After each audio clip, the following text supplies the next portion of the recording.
Hello everyone, my name is Riddhi और आज के इस लेक्चर में हम लोग इंडियन पॉलिटी की अमेंडिंग एक्ट ऑफ 1781 के बारे में पढ़ेंगे।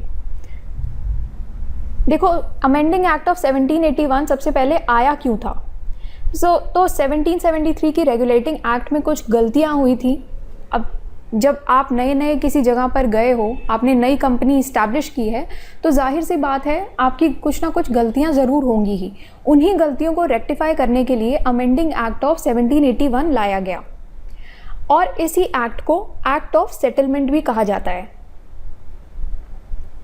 अब इस एक्ट के कुछ फीचर्स थे, तो कौन कौन से फीचर्स थे। सबसे पहले सुप्रीम कोर्ट की जुरिस्डिक्शन के अंडर क्या क्या आता है वो हम देखेंगे। तो गवर्नर जनरल और गवर्नर जनरल का काउंसिल, साथ में जो कंपनी के सर्वेंट्स थे, उनको एग्जेम्प्ट कर दिया गया सुप्रीम कोर्ट की जुरिस्डिक्शन के लिए।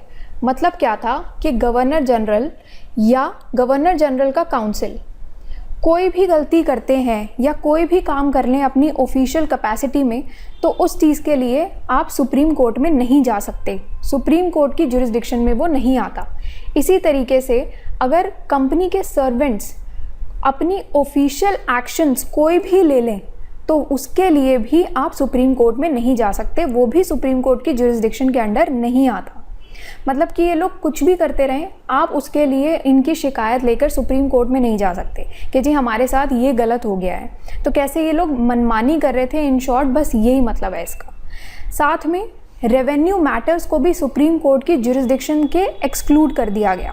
मतलब कि जैसे रेवेन्यू रिलेटेड कोई भी इशू हो जाता है, कोई भी मैटर्स हैं, या फिर रेवेन्यू कलेक्ट करते टाइम कोई भी इशू अराइज होते हैं, उन चीज़ों के लिए भी आप शिकायत लेके सुप्रीम कोर्ट में नहीं जा सकते।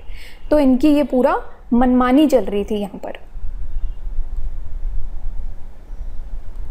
अब कैलकाटा के जितने भी इन्हेबिटेंट्स थे वो सभी सुप्रीम कोर्ट की जुरिस्डिक्शन के अंडर आ जाते थे। साथ में अगर कोई भी पर्सन कोई भी गलती कर देता था या कोई भी क्राइम कर देता था, तो उस पर्सन को उनके पर्सनल लॉ के हिसाब से एडमिनिस्टर किया जाता था। जैसे कि मान लो अगर किसी हिंदू पर्सन ने कोई भी क्राइम कर लिया, तो उसका ट्रायल हिंदू लॉ के हिसाब से होगा। उसी तरीके से अगर एक मुस्लिम पर्सन है, उसने कोई क्राइम किया है, तो उसका ट्रायल मोमडन लॉ के हिसाब से होगा। अब अगर आपको प्रोविंशियल कोर्ट से अपील करनी है ऊपर कहीं पर भी, तो उसके लिए आप गवर्नर जनरल इन काउंसिल के पास जाओगे, सुप्रीम कोर्ट के पास नहीं जा सकते।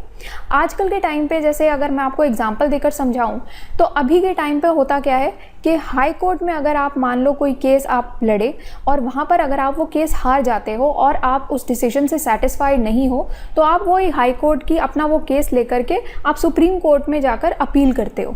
उसके बाद डिसीजन आता है। यहाँ पर क्या हो रहा था, अब प्रोविंशियल कोर्ट में आप गए, पर वहाँ उस केस से आप हार गए और आप उस डिसीजन से सेटिस्फाइड नहीं हो, तो उस केस में आप सुप्रीम कोर्ट के पास नहीं जाओगे, बल्कि आप गवर्नर जनरल इन काउंसिल के पास जाओगे।